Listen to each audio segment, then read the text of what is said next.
तो कल हमने बात की थी आपके कार्डिक साइकिल के बारे में।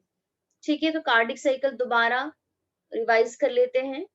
कल जब हमने बात की थी कार्डिक साइकिल के बारे में, तो मैंने आपको कहा था कि जो हमारा कार्डिक साइकिल है, उसको कंप्लीट होने में कितना टाइम लगता है? उसको टाइम लगता है 0.8 सेकंड का। तो यहाँ पे मैं दोबारा वही चीज बना रही हूँ, प्लीज आपको इसको नोट करना है अच्छी तरीके से। अब हमने क्या कहा था कि जो कंप्लीट कार्डिक साइकिल है वो कितना टाइम लेता है? 0.8 सेकंड का टाइम लेता है। अब इस कार्डिक साइकिल में क्या होता है, कौन कौन से इवेंट होते हैं? तो हमारे पास जो कार्डिक साइकिल है वहां पे जो एट्रिया है वो आपका कॉन्ट्रैक्ट भी करता है, मतलब सिस्टोल भी होता है उसके अंदर, और एट्रिया आपका रिलैक्स भी करता है, रिलैक्सेशन भी करता है। इसके अलावा जो हमारे वेंट्रिकल है, ये भी सेम वही बात, कॉन्ट्रैक्ट भी करते हैं और आपके रिलैक्स भी करते हैं। तो इस कंप्लीट इवेंट को होने में लगता है 0.8 सेकंड का टाइम। अब हमने बात की थी कि हम इस तरीके से इसको यहाँ पे रिप्रेजेंट करते हैं। जो हमारे पास 0.8 सेकंड है, 0.8 सेकंड में से जो 0.4 सेकंड है, हमारे पास 0.4 सेकंड क्या होता है? यहाँ पर होता है हमारे पास आपका जॉइंट डायस्टोल। बात की थी, क्या होता है? जॉइंट डायस्टोल होता है। जॉइंट डायस्टोल क्या होता है? जब हमारे दोनों एट्रिया और दोनों वेंट्रिकल ये क्या होते हैं? रिलैक्स स्टेट में होते हैं, मतलब इनका डायस्टोल चल रहा होता है। अभी दोनों के दोनों एट्रिया और दोनों वेंट्रिकल में कोई भी कॉन्ट्रेक्शन नहीं हो रही है। हार्ट के चारों चैम्बर कैसे? रिलैक्स स्टेट में है। उसके बाद हमारे पास जो ये 0.1 सेकंड है, 0.1 सेकंड के लिए क्या होता है? जो हमारे एट्रिया है उनके अंदर क्या होता है? सिस्टोल होता है, मतलब एट्रिया के अंदर क्या होती है? कॉन्ट्रेक्शन होती है। तो इस 0.1 सेकंड के अंदर क्या होता है? एट्रियल सिस्टोल होता है। उसके बाद 0.3 सेकंड बचे, तो 0.3 सेकंड में क्या हो रहा है? 0.3 सेकंड में होता है जो हमारे वेंट्रिकल है उनके अंदर सिस्टोल होता है, मतलब वेंट्रिकल के अंदर क्या होती है? कॉन्ट्रेक्शन होती है। तो हमारे पास यही सारे इवेंट होते हैं। अब देखिए 0.8 सेकंड का कार्डिक साइकिल, सबसे पहले क्या होगा? हार्ट के जो चारों के चारों चैम्बर है, all the four chamber are in the relax state, मतलब वहां पे भी कोई भी कॉन्ट्रेक्शन नहीं हो रही है। उसके बाद देखिए यहाँ पे क्या होता है, जॉइंट, और ये टाइम कितना लेता है? 0.4 सेकंड का। इसके बाद जो हमारी बॉडी है, बॉडी से ब्लड आता है, कैसा ब्लड आता है? Deoxygenated blood. कहाँ पे आता है? हमारे राइट ऑरिकल में आता है। और उसके बाद हमारे पल्मोनरी वेन से, पल्मोनरी वेन से मतलब लंग से ब्लड आता है कहाँ पे? हमारे लेफ्ट ऑरिकल के अंदर। कैसा ब्लड आता है? ऑक्सीजनेटेड। कलर ही हमें यहाँ पे बता रहा है। अब जब हमारे पास यहाँ पर ब्लड आता है, तो हमारे पास यहाँ पे क्या होता है? ब्लड आने की वजह से पहले स्टार्टिंग में देखिए यहाँ पे ऑरिकल क्या हो रहे हैं आपके? ब्लड यहाँ पे फिल कर रहे हैं। लेकिन जब यहाँ पे ब्लड का प्रेशर इंक्रीज होता है, तो जो हमारे ये आपके वेल्व होते हैं, ये क्या होते हैं? ओपन हो जाते हैं। ओपन होने की वजह से ब्लड क्या होता है आपका? वेंट्रिकल के अंदर चला जाता है। लेकिन हमने बात की थी कि जो 60 ml ब्लड होता है वो हमेशा ही वेंट्रिकल के अंदर रहता है। ऐसा कभी भी नहीं होता कि हमारे वेंट्रिकल टोटली खाली हो जाए, वो टोटली एम्प्टी कभी भी नहीं होते हैं। अब 60 ml तो हमारे पास क्या था? पहले ही ब्लड था। उसके बाद जब यहाँ पे बॉडी से और पल्मोनरी वेन से ब्लड आता है ऑरिकल के अंदर, तो क्या होता है? ये वेल्व खुल जाते हैं और ब्लड कहाँ पे एंटर कर जाता है? वेंट्रिकल में। इसके बाद जो हमारा राइट ऑरिकल है, राइट ऑरिकल के ऊपर यहाँ पे कौन प्रेजेंट होता है? यहाँ पे देखिए, यहाँ पे प्रेजेंट होता है एसए नोड। एसए नोड क्या करता है? अब एसए नोड यहाँ पे आपका इम्पल्स को जनरेट करता है। जब एसए नोड इम्पल्स जनरेट करता है, तो वो इसका सिग्नल हमारे पास राइट ऑरिकल को भी देता है और हमारे पास लेफ्ट ऑरिकल को भी देता है।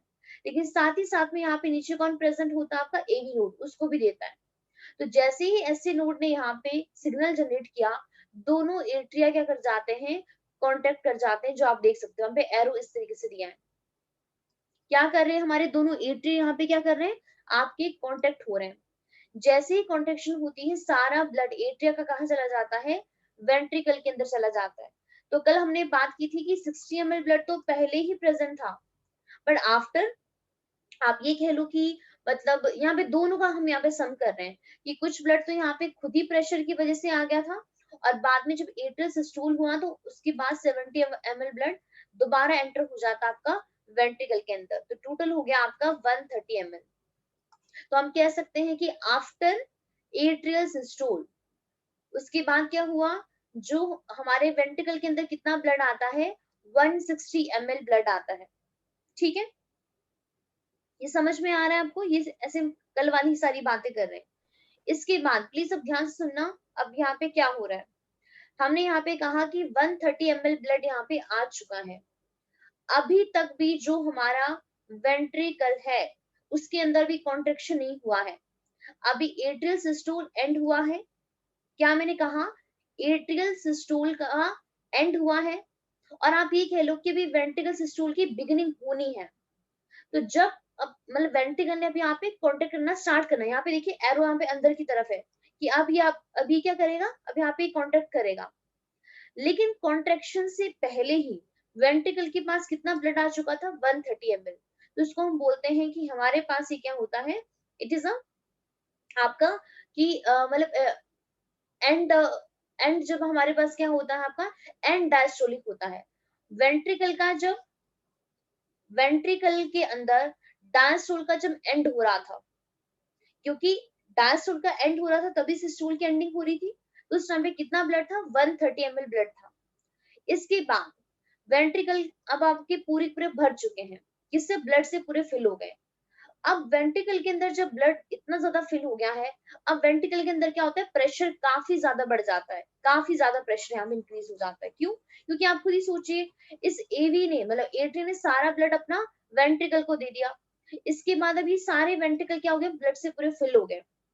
जैसे ही यहाँ पे प्रेशर इंक्रीज होता है और वेंट्रिकल सिस्टोल आपका स्टार्ट होता है, जस्ट ओनली भी स्टार्ट ही हो रहा है, मतलब अब वेंट्रिकल क्या करेंगे, अब यहाँ पे देखिए जो इस एवी नोड के पास एससी नोड था, यहाँ पे एससी नोड ने जो सिग्नल भेजा था इस एवी नोड के पास आ गया, एवी नोड ने आगे किसको भेजा, बंडल ऑफ हिज को, बंडल ऑफ हिज ने किसको भेजा, हमारे पास यहाँ पे क्या होती है, बंडल ब्रांचेस होती है, और बंडल ब्रांचेस से क्या होता है, परकिंजे फाइबर फाइबर में जाता है, जो पूरी वेंट्रिकल की वॉल में स्प्रेड हो जाता है। तो पूरा सिग्नल अब इस वेंट्रिकल की वॉल में चला गया यहाँ पे।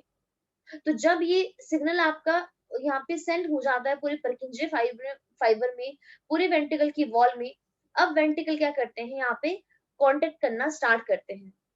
अब प्रेशर भी बढ़ चुका था, तो हमारा ये जो ट्राइकस्पिड वाल्व है और जो बायकस्पिड वाल्व है, ये आपके क्या होते हैं, क्लोज हो जाते हैं, और हमें यहाँ पे पहली साउंड सुनाई देती है जिसका नाम है लब।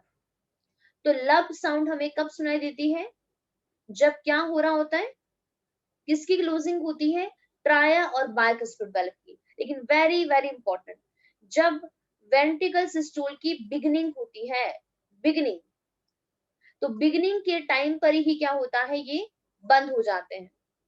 क्यों, ताकि बैक फ्लो ना हो सके। उसके बाद देखिए प्रेशर यहाँ पे बढ़ चुका है वेंट्रिकल के अंदर, तो हमारे ये जो सेमिल्यूनर वाल्व है, पल्मोनरी और सेकंड आपका था एओर्टिक, ये आपके ओपन हो जाते हैं, और ओपन होने के बाद जो हमारा ये ब्लड कहाँ जाता है, पल्मोनरी आर्टरी में जो लंग्स के पास जा रहा है, और यहाँ से जाता है हमारा एओर्टा में, जो पूरी बॉडी में जाता है। अब पूरी बॉडी में ब्लड गया, ठीक है, वेंट्रिकल उसके बाद क्या हो गए, खाली हो गए एक टाइम बाद। तो 0.3 सेकंड के लिए क्या होता है, वेंट्रिकल सिस्टोल लिखा था हमने यहाँ पे, 0.3 सेकंड के लिए क्या हुआ, वेंट्रिकल सिस्टोल हुआ। अब इसके बाद वेंट्रिकल हमारे सारे एम्प्टी हो गए, तो क्या होगा, अब डायस्टोल होगा, हमारे वेंट्रिकल क्या करेंगे, रिलैक्स करेंगे। अब वो ब्लड देखिए यहाँ पे क्या हो रहा है, जब ये ब्लड हमारा चला गया लंग्स के पास और आपका पूरी बॉडी में, तो उसके बाद सेम यही इवेंट आने वाला है कि जो ब्लड लंग्स में गया था वो ब्लड अब दोबारा कहाँ पे वापस आएगा, दोबारा अब वो ब्लड वापस आएगा हमारे इस राइट ऑरिकल में, सॉरी लेफ्ट ऑरिकल में। जो ब्लड यहाँ से देखिए हमने किसको भेजा था, लंग्स को भेजा था, लंग्स के पास ही क्या था ना, यहाँ से पल्मोनरी आर्टरी के थ्रू, तो पल्मोनरी आर्टरी के थ्रू वो ब्लड गया लंग्स के पास, लंग्स ने उसको ऑक्सीजनेटेड किया और दोबारा वो कहाँ पे आ गया, हमारे लेफ्ट ऑरिकल के अंदर। और सेम वही बात बॉडी में भी ब्लड आ रहा है, क्योंकि बॉडी में भी एओर्टा के थ्रू गया था, वेना केवा के थ्रू। तो स्टार्टिंग में देखिए अब जब ब्लड यहाँ पे आ रहा होता है और वेंट्रिकल हमारे पूरे खाली हो जाते हैं। उसके बाद जो हमारे ये वेल्व होते हैं ना, जब एंडिंग पूरी होती है वेंट्रिकल सिस्टोल की, तो उस टाइम पे जो हमारे सेमी ल्यूनर वेल्व होते हैं ये भी क्लोज हो जाते हैं और हमें सेकंड हार्ट साउंड सुनाई देती है, दैट इज डब। ठीक है, तो ये था हमारे पास आपका पूरा का पूरा इवेंट। अब कल भी किया था, लेकिन जस्ट एक बार अब इसकी थ्योरी कर लेते हैं, जिसका भी जो जो क्वेश्चन रहा है। तो कल भी मैंने आपको ये चीज बताई थी, प्लीज ध्यान रखना। जब डायस्टोल हो रहा होता है, डायस्टोल का मतलब क्या है, जब रिलैक्सेशन हो रही होती है उस टाइम पे ब्लड क्या हो रहा होता है, फिल हो रहा होता है वेंट्रिकल के अंदर, आप देख सकते हो।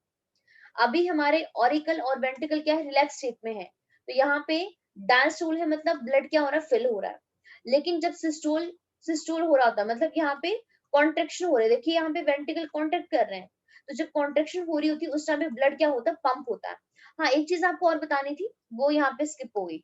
अभी मैंने आपसे पूछा था बट स्टॉक वॉल्यूम, तो यहाँ पे देखिए, जब हमारे वेंट्रिकल, दोनों वेंट्रिकल यहाँ पे ब्लड से पूरे फिल हो गए हैं, अब वेंट्रिकल के अंदर क्या होगा, सिस्टोल होगा, मतलब वेंट्रिकल क्या करेंगे, अब कॉन्ट्रैक्ट करेंगे। जब वेंट्रिकल के अंदर कॉन्ट्रैक्शन होता है तो दोनों वेंट्रिकल क्या करते हैं, ब्लड को पंप करते हैं। और अभी अभी मैंने आपको बताया यहाँ पे, आफ्टर एट्रियल सिस्टोल कितना ब्लड वेंट्रिकल के अंदर आ चुका था, 130 ml ब्लड था यहाँ पे दोनों वेंट्रिकल के अंदर। इस वेंट्रिकल में भी 130 ml और दूसरे वाले वेंट्रिकल में भी 130 ml। अब वेंट्रिकल क्या करते हैं, जब वेंट्रिकल के अंदर सिस्टोल होता है वो वेंट्रिकल इस ब्लड को पंप करते हैं। तो यहाँ पे क्या देखा गया है कि हमारे पास जब वेंट्रिकल ब्लड को पंप करते हैं, वो कितना ब्लड पंप करते हैं, 70 ml ब्लड पंप करते हैं, और 60 ml वही है दोबारा वेंट्रिकल के अंदर रह जाता है। इसी को बोलते हैं स्ट्रोक वॉल्यूम। नोट कर लीजिए, काफी इंपॉर्टेंट है। What is stroke volume, the blood pumped by the each ventricle during each cardiac cycle। हर एक ईच वेंट्रिकल ने, ये वाला वेंट्रिकल, ये वाला वेंट्रिकल, कितना ब्लड उन्होंने पंप आउट किया। तो अभी अमनजोत आपने कहा था कि blood in the ventricle, please ध्यान रखना, इन द वेंट्रिकल नहीं, the blood pumped by the ventricle. ये वेंट्रिकल कार्डिक साइकिल के टाइम पे कितना ब्लड पंप आउट कर रहे हैं उसी को बोलते हैं स्ट्रोक वॉल्यूम। कितना होता है, 70 ml होता है। समझ आया कि नहीं, स्ट्रोक वॉल्यूम क्या है, the blood pumped by the each ventricle during a cardiac cycle, तो इसको बोलते हैं स्ट्रोक वॉल्यूम। अब जब हमें स्ट्रोक वॉल्यूम पता चल जाता है, इसकी हेल्प से हम कार्डिक आउटपुट निकाल सकते हैं। अब कार्डिक आउटपुट क्या होती है उसको भी आपको भी मैं बताऊंगी, पहले जस्ट ओनली यहाँ पे एक थ्योरी कर लेते हैं। ठीक है, तो यहाँ पे देखिए ये सारी चीजें क्या बोल रही है। हमने कल स्टार्टिंग कैसे की थी कि जब हमारे पास कार्डिक साइकिल की स्टार्टिंग कैसी होती है, all the 4 chamber of heart are in the relax state. जितने भी चैम्बर हैं यहाँ पे बना लीजिए, हमारे पास राइट ऑरिकल, राइट वेंट्रिकल, उसके बाद लेफ्ट वाला लेफ्ट ऑरिकल, और हमारे पास यहाँ पे आपका लेफ्ट वेंट्रिकल। आपको पता है राइट वाले पोर्शन में डीऑक्सीजनेटेड ब्लड आता है, राइट वाले में ऑक्सीजनेटेड आता है। तो सबसे पहले वाली कहानी स्टार्टिंग कैसी होगी, all the 4 chamber in the heart are the relax state. सारे चैम्बर क्या है, रिलैक्स स्टेट में है, इसको बोलते हैं ज्वाइंट डायस्टोल। तो सबसे पहली बात क्या है, ज्वाइंट डायस्टोल क्या होता है, जिसमें ऑरिकल और वेंट्रिकल चारों क्या होते हैं, रिलैक्स स्टेट में होते हैं। इस टाइम पे हमारा जो राइट ऑरिकल है और राइट वेंट्रिकल है, सबको पता है यहाँ पे कौन सा वेल्व प्रेजेंट होता है, यहाँ पे प्रेजेंट होता है ट्राइकस्पिड वेल्व, और ये लेफ्ट ऑरिकल और लेफ्ट वेंट्रिकल के बीच में कौन सा होता है, यहाँ पे होता है आपका बायकस्पिड वेल्व। तो यहाँ पे देखिए जब ये जॉइंट डायस्टोल हो रहा होता है उस टाइम पे ट्राया और बायकस्पिड वेल्व क्या होते हैं, ओपन होते हैं। तो ब्लड कहाँ से आता है, पल्मोनरी वेन से। अब प्लीज ध्यान में रखिए, राइट ऑरिकल में ब्लड कहाँ से आता है, वेना केवा से आता है, और लेफ्ट ऑरिकल में ब्लड कहाँ से आता है, पल्मोनरी वेन से आता है। किसी को डाउट तो नहीं ना इसमें। अभी वो क्या बोल रहे हैं यहाँ पे कि ट्राई और बायकस्पिड वेल्व तो ओपन है, तो ब्लड कहाँ से आएगा, पल्मोनरी वेन से एंड वेना केवा से, और किसमें फ्लो करेगा, left and the right ventricle, auricle से वेंट्रिकल में जाएगा ब्लड, किसके थ्रू जाएगा, लेफ्ट और द राइट एट्रिया। लेकिन इस टाइम पे जो हमारे आपके सेमी ल्यूनर वेल्व है वो आपके क्लोज होते हैं, ध्यान रखना इसके बारे में। Semi lunar valve are close at this time, उनके अंदर क्लोजिंग होती है। अब क्या होता है, जो हमारा राइट ऑरिकल है, राइट ऑरिकल के ऊपर कौन प्रेजेंट होता है, एससी नोड प्रेजेंट होता है। अब यहाँ पे खुद ही देखिए, जब हमारे पास यहाँ पे जॉइंट डायस्टोल था, आधा ब्लड तो तभी यहाँ पे इस वेंट्रिकल के अंदर आ गया था प्रेशर की वजह से। अब उसके बाद जो ये एससी नोड है वो क्या जनरेट करता है, एक्शन पोटेंशियल जनरेट करता है, जो किसको स्टिमुलेट करता है, which stimulate the both the atria, दोनों एट्रिया को वो स्टिमुलेट करता है, जिसकी वजह से क्या होता है, कॉन्ट्रेक्शन होती है दोनों एट्रिया के अंदर, ये आपके चिपक जाते हैं ऐसे अंदर की तरफ, और जैसे ही इनके अंदर कॉन्ट्रेक्शन होती है उसी को बोलते हैं एट्रियल सिस्टोल। अब प्लीज ध्यान रखना, हमने बात की थी कि 60 ml ब्लड तो दोनों में पहले से ही प्रेजेंट है, कुछ ब्लड यहाँ पे प्रेशर की वजह से आ गया था, लेकिन हम मान लेते हैं कि 100% ब्लड मानते हैं, तो 100% ब्लड में से 30% ब्लड ही जब एससी नोड क्या करता है, सिग्नल जनरेट करता है ना, मतलब एट्रियल सिस्टोल होता है, तो एट्रियल सिस्टोल की वजह से ओनली 30 ml ब्लड ही यहाँ पे पास होता है इसके अंदर। प्लीज ये काफी ज्यादा इंपॉर्टेंट लाइन है, यहाँ पे क्या लिखा है, एससी नोड क्या करता है, सिग्नल जनरेट करता है, जिसकी वजह से एट्रियल सिस्टोल होता है, तो ये कितना इंक्रीज कर रहा है, so this increase the flow of blood into the ventricle by about 30%, 30% blood का ही ट्रांसफर हो पाता है ऑरिकल से वेंट्रिकल में with the help of SC node.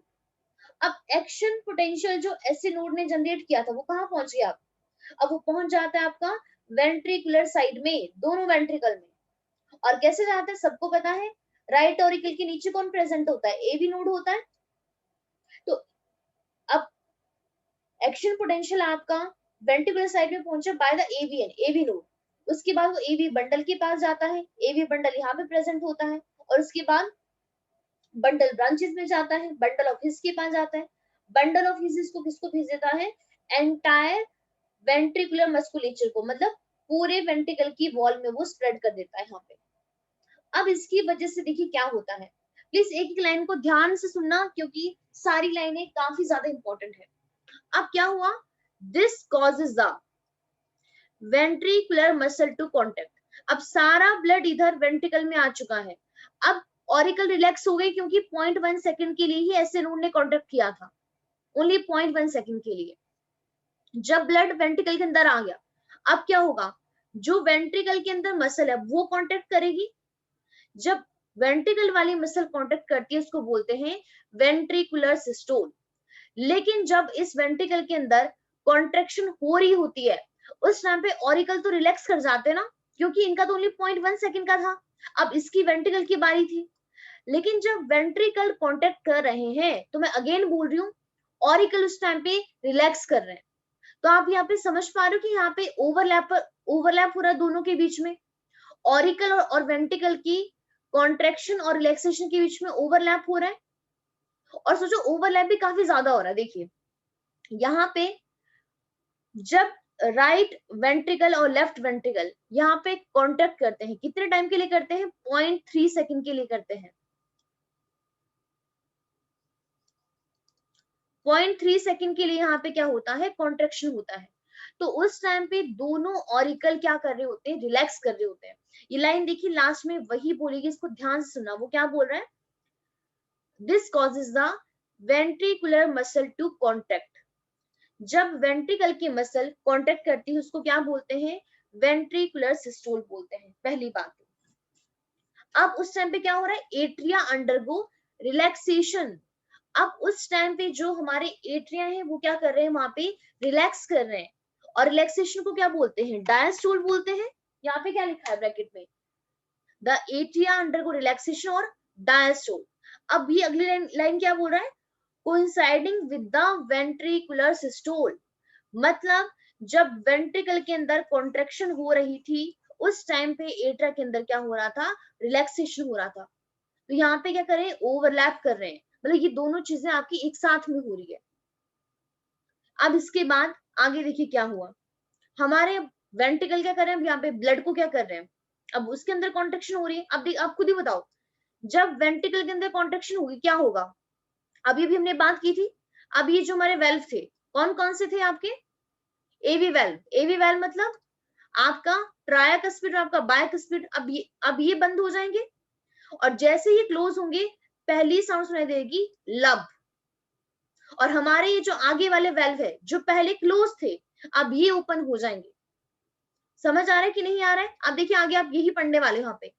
अब लाइन देखिए क्या बोल रहा है, वेंट्रिकुलर सिस्टोल, जब वेंट्रिकल के अंदर कॉन्ट्रेक्शन होगा तो वो क्या काम करेगा, वहां पे वेंट्रिकल के अंदर प्रेशर इंक्रीज करेगा, तो ventricular systole increases the ventricular pressure.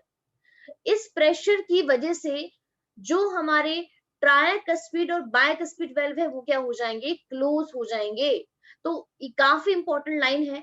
अगर कोई आपसे पूछे इसका रीजन कि ट्राय और बायकस्पिड वेल्व का रीजन क्या है क्लोज होने का, तो रीजन क्या है कि जब हमारे पास वेंट्रिकुलर सिस्टोल है, वेंट्रिकुलर सिस्टोल क्या करता है, इंक्रीज कर देता है वेंट्रिकल के अंदर का प्रेशर, और उस प्रेशर के इंक्रीज होने की वजह से क्या होता है, क्लोज हो जाते हैं ट्राई और आपका बायकस्पिड वेल्व, जिसकी वजह से बैक फ्लो नहीं हो पाता ब्लड का इनटू द एट्रिया।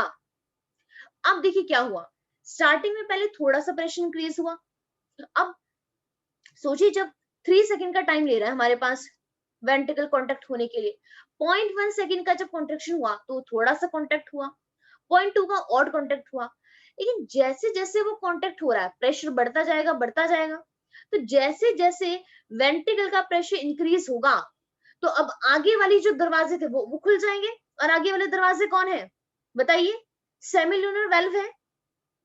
जब प्रेशर और बढ़ता जाएगा, आपको सोचो ब्लड को बाहर निकलना है, यहाँ पे आप देखिए ब्लड यहाँ पे बाहर निकलना चाहता है। अब ये जो एवी वेल्व थी इसने तो खुद को बंद कर दिया कि मैं अब पीछे नहीं जाऊंगा, अब आगे वाले दरवाजे खुल सकते हैं। तो आगे कौन पड़ा हुआ है, एओटिक, आपके एओटिक वेल्व और आपका पल्मोनरी वेल्व। तो हमारे पास ये जो आपका एओटिक वेल्व है और आपका ये जो पल्मोनरी वेल्व है, ये आपका ओपन हो जाता है जब वेंट्रिकल के अंदर प्रेशर क्या होता है, काफी ज्यादा इंक्रीज हो जाता है। समझ आ रहा है कि नहीं आ रहा है आप लोगों को। तो यहाँ पे देखिए क्या हुआ, जैसे as a ventricular pressure increase further और ज्यादा बढ़ा, तो हमारे पास ये जो सेमी लूनर वेल्व थे गार्डिंग द पल्मोनरी आर्टरी, जो किस किस को गार्ड कर रहे थे, पल्मोनरी आर्टरी को राइट साइड में, सबको पता है राइट साइड में पल्मोनरी आर्टरी होती है और लेफ्ट साइड में एओर्टा होता है, आर फूल्स ओपन, वो आपके ओपन हो जाते हैं, जिसकी वजह से वो अलाउ करते हैं ब्लड को in the ventricle to flow through this vessel into the circulatory pathway. और सबको पता है कि जब ब्लड पल्मोनरी आर्टरी में जाएगा, पल्मोनरी आर्टरी से वो कहाँ जाने वाला है, लंग्स के पास जाएगा, और जो ब्लड आपका एओर्टा में गया है वो कहाँ जाएगा, हमारी पूरी बॉडी पार्ट में जाएगा। अब इसके बाद देखिए 0.3 सेकंड का टाइम हो गया खत्म। अब उसके बाद क्या होगा, वेंट्रिकल अब रिलैक्स कर जाएंगे, नाउ रिलैक्स। जब वेंट्रिकल रिलैक्स करेंगे इसको क्या बोलेंगे, वेंट्रिकुलर डायस्टोल। अब आप खुद ही बताओ, जब वेंट्रिकल पूरे रिलैक्स हो गए खाली हो गए, अब क्या होगा, प्रेशर डिक्रीज होगा, प्रेशर घटेगा ना। जब प्रेशर बढ़ा था तो प्रेशर के बढ़ने की वजह से हमारा ट्राया और बायकस्पिड वेल्व क्लोज हो गए थे, और जब और प्रेशर बढ़ा था तो आपके सेमिलुनर वेल्व वहां पे ओपन हो गए थे। अब देखिए यहाँ पे क्या होगा, जब वेंट्रिकल के अंदर प्रेशर बहुत ज्यादा फॉल घट जाएगा, तो अब घटने की वजह से क्या होगा, क्लोजिंग हो जाएगी सेमिलुनर वेल्व की। क्यों, क्योंकि सेम वही रीजन है कि जो ब्लड हमने आगे भेजा है उसका बैक फ्लो ना हो, which prevent the back flow blood into the ventricle. अब यहाँ पे समझने वाली चीज क्या है, पहली चीज यहाँ पे ये है, आप प्लीज इसको नोट कर लीजिए, जो हमारे वेंट्रिकल है, जब वेंट्रिकल के अंदर प्रेशर बढ़ता है तो बढ़ने की वजह से क्या होता है, जो हमारे एवी वेल्व है, एवी वेल्व का मतलब क्या आ गया, ट्राया और बाया, ये आपके क्लोज हो जाते हैं। तो एवी वेल्व की क्लोजिंग किस वजह से होती है, due to the ventricular systole मतलब due to the increase the ventricular pressure. लेकिन जो हमारे ये सेमिल्यूनर वेल्व है, इसकी क्लोजिंग का रीजन क्या है? जब वेंट्रिकल के अंदर प्रेशर क्या होता है, घट जाता है। तो जब वेंट्रिकल के अंदर प्रेशर क्या होता है, फॉल, घटता है। और आप ये कह सकते हो कि जब वेंट्रिकल के अंदर डायस्टोल हो रहा होता है, तो डायस्टोल के टाइम पे क्या होता है, प्रेशर डिक्रीज हो जाता है और हमारे पास ये जो सेमिल्यूनर वेल्व है आपके क्लोज हो जाते हैं। तो ध्यान रखना यहाँ पे ओपनिंग का, सॉरी, दोनों वेल्व की क्लोजिंग का रीजन वेंट्रिकल के अंदर का प्रेशर ही है। ये काफी ज्यादा इंपॉर्टेंट लाइन है। ठीक है, अभी मैं आपको उसको यहाँ पे एक फ्लो चार्ट की फॉर्म में भी बताऊंगी क्योंकि ये काफी ज्यादा इंपॉर्टेंट है। अब देखिए क्या होगा, आगे ध्यान से सुनते जाइए। अब जैसे जैसे देखिए वेंट्रिकल का प्रेशर और घटेगा, डिक्लाइन फर्दर। क्यों घटेगा? क्योंकि देखिए जब प्रेशर घट रहा है तो ब्लड आपका आगे की तरफ जा रहा है, तो ट्राया अब और बायकस्पिड वेल्व अब आपकी पुश्ड ओपन, अब ये ओपन हो जाएंगे। अब ओपन हो जाएंगे तो प्रेशर कहां पे बढ़ेगा? एट्रिया के अंदर। सिंपल सी बात है कि जब वेंट्रिकल का प्रेशर बहुत डाउन हो जाएगा तो एट्रिया के अंदर ही प्रेशर बढ़ेगा। जो exerted by the blood, blood he exert करेगा प्रेशर, और सारा ब्लड मतलब एम्प्टी हो जाएगा ऑरिकल के अंदर। और उसके बाद दोबारा हमारे जो आपका ट्राया और बायकस्पिड वेल्व थी वो आपके ओपन हो जाएंगे। So blood now once again move freely into the ventricle, मतलब अभी अब दोबारा वही पाथवे चलता रहेगा। हो सकता है आपको अभी थोड़ी सी कंफ्यूजन हुई हो, मैं यहाँ पे एक बार इसको फ्लो चार्ट की फॉर्म में आपको समझाती हूँ। देखिए सबसे पहले मैंने आपको यहाँ पे क्या बताया कि हमारे पास जो हार्ट साउंड है या जो भी क्लोजिंग है वो किस वजह से होती है, जो भी हमारे पास वेल्व है। जो पहली चीज मेरे साथ में ही नोट करना, काफी इंपॉर्टेंट कंसेप्ट है। जो हमारे वेंट्रिकल है, जब वेंट्रिकल के अंदर प्रेशर क्या होता है, इंक्रीज होता है। तो वेंट्रिकल के अंदर प्रेशर इंक्रीज होने की वजह से क्या होता है, क्लोजिंग होती है किसकी? किसकी क्लोजिंग होती है? एवी वेल्व की। But is AV valve aortic, आप sorry, atrial ventricular valve. AV valve कौन सी होती है? दो वेल्व है, कौन कौन सी है? एक है ट्राइकस्पिड वेल्व और दूसरी है बायकस्पिड वेल्व। बायकस्पिड को हम मिट्रल वेल्व भी बोलते हैं। तो जब वेंट्रिकल के अंदर प्रेशर इंक्रीज होता है, अब वेंट्रिकल के अंदर प्रेशर इंक्रीज होने का रीजन क्या है? तो वो रीजन है वेंट्रिकुलर सिस्टोल। जब वेंट्रिकल के अंदर क्या होती है, कॉन्ट्रैक्शन होती है, तो कॉन्ट्रैक्शन होने की वजह से क्लोज हो जाते कौन? एवी वेल्व, मतलब ट्राई और आपका बायकस्पिड वेल्व। तो जैसे ही क्लोजिंग होती है किसकी? ट्राया और बायकस्पिड वेल्व की, हमें एक साउंड सुनाई देती है। क्या प्रोड्यूस होता है? It produced sound. साउंड का नाम क्या है? लब, जो क्या होती है? फर्स्ट हार्ट साउंड होती है। तो इतनी चीज आपको समझ में आई। जब वेंट्रिकल के अंदर प्रेशर इंक्रीज होगा due to the ventricular systole, तो क्या होगा? एवी वेल्व के अंदर क्लोजिंग हो जाएगी, मतलब ट्रायर बाय आपके क्लोज हो जाएंगे। तो क्लोज होने की वजह से हमें पहली साउंड सुनाई देगी जिसको बोलते हैं लब। तो लब का रीजन क्या है? लब का रीजन क्या है? वेंट्रिकल के अंदर प्रेशर का बढ़ना। अब सेकंड पॉइंट ध्यान से सुनना। सेकंड में क्या है, जो हमारे वेंट्रिकल है, अब कॉन्ट्रैक्ट तो नहीं करते रहेंगे ना, रिलैक्स भी करेंगे कुछ टाइम बाद। जब हमारे पास कॉन्ट्रैक्शन के बाद क्या होगा, इस वेंट्रिकल के अंदर क्या होगा? डायस्टोल होगा। डायस्टोल मतलब रिलैक्सेशन। जब वेंट्रिकल के अंदर डायस्टोल होगा मतलब रिलैक्सेशन होगा, तो रिलैक्सेशन की वजह से क्या होगा? जो वेंट्रिकल है उसका प्रेशर क्या हो जाएगा?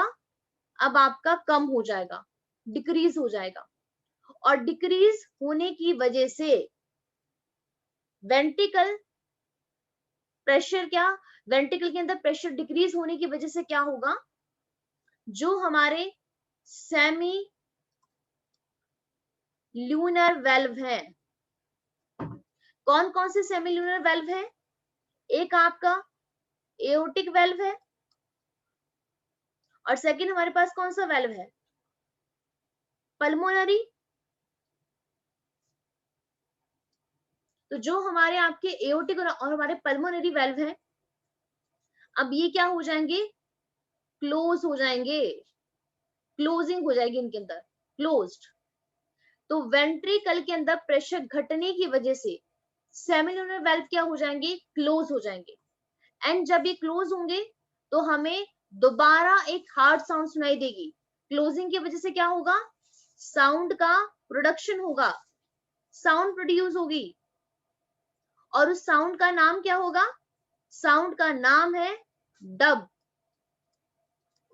जो क्या होती है, सेकंड हार्ड साउंड होती है। तो आप यहाँ पे रीजन देख पा रहे हो कि पहली हार्ड साउंड का रीजन भी वेंट्रिकल के अंदर वेंट्रिकल का प्रेशर ही था, और सेकंड हार्ड साउंड भी वेंट्रिकल के अंदर का प्रेशर ही है। लेकिन पहली हार्ड साउंड हमें कब सुनाई दी, जब वेंट्रिकल के अंदर प्रेशर बढ़ा, मतलब जब वेंट्रिकल के अंदर क्या हो रहा था, आपका सिस्टोल हो रहा था, वो आपके कॉन्ट्रैक्ट कर रहे थे। लेकिन सेकंड हार्ड साउंड जिसका नाम डब है, वो हमें कब सुनाई देती है, जब वेंट्रिकल के अंदर का प्रेशर घट जाता है, जिसकी वजह से सेमिनल वेल्व क्या होते हैं, क्लोज हो जाते हैं। समझ आया कि नहीं आप लोगों को ये वाला पैराग्राफ ही समझ में आए, यहाँ पे जो लिखा है, अब प्लीज इसको ध्यान से पढ़िए, आप खुद एक बार इसको रीड कीजिए प्लीज, ये वाला पैराग्राफ प्लीज रीड कीजिए इसको, उसके बाद बताइए अगर किसी को भी समझ में नहीं आया है तो। और प्लीज अगर अभी भी प्रॉब्लम हो रही है तो इसको पढ़ने से पहले एक बार अपनी कॉपी में बना लीजिए, auricle ventricle, right auricle, left auricle, right ventricle, left ventricle, तभी समझ में आएगा, नहीं तो आप कंफ्यूज रहोगे इसमें।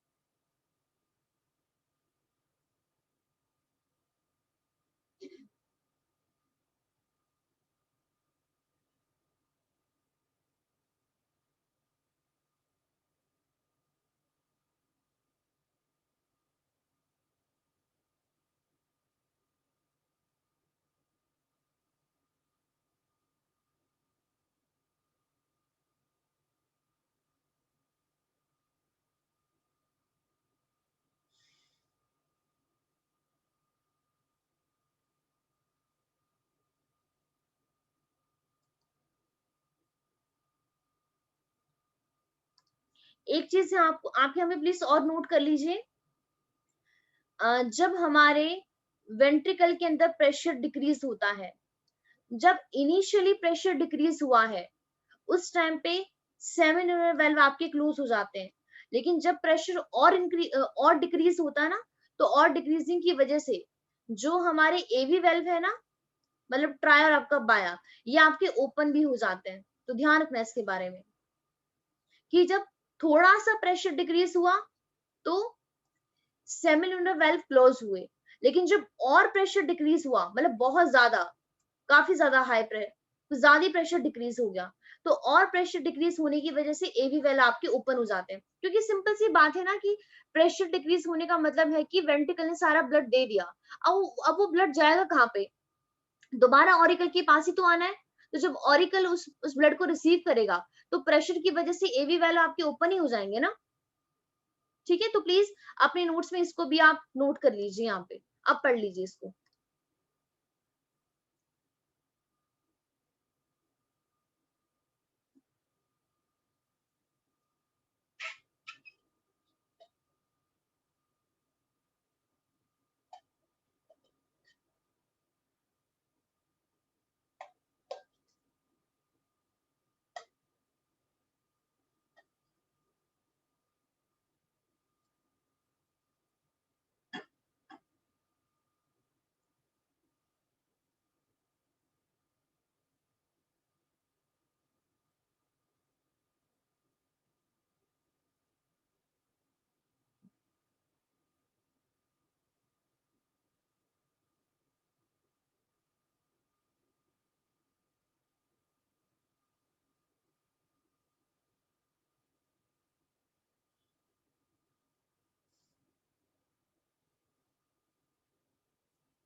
जब रीड कर लोगे प्लीज मुझे बता देना, तभी आगे मूव करेंगे।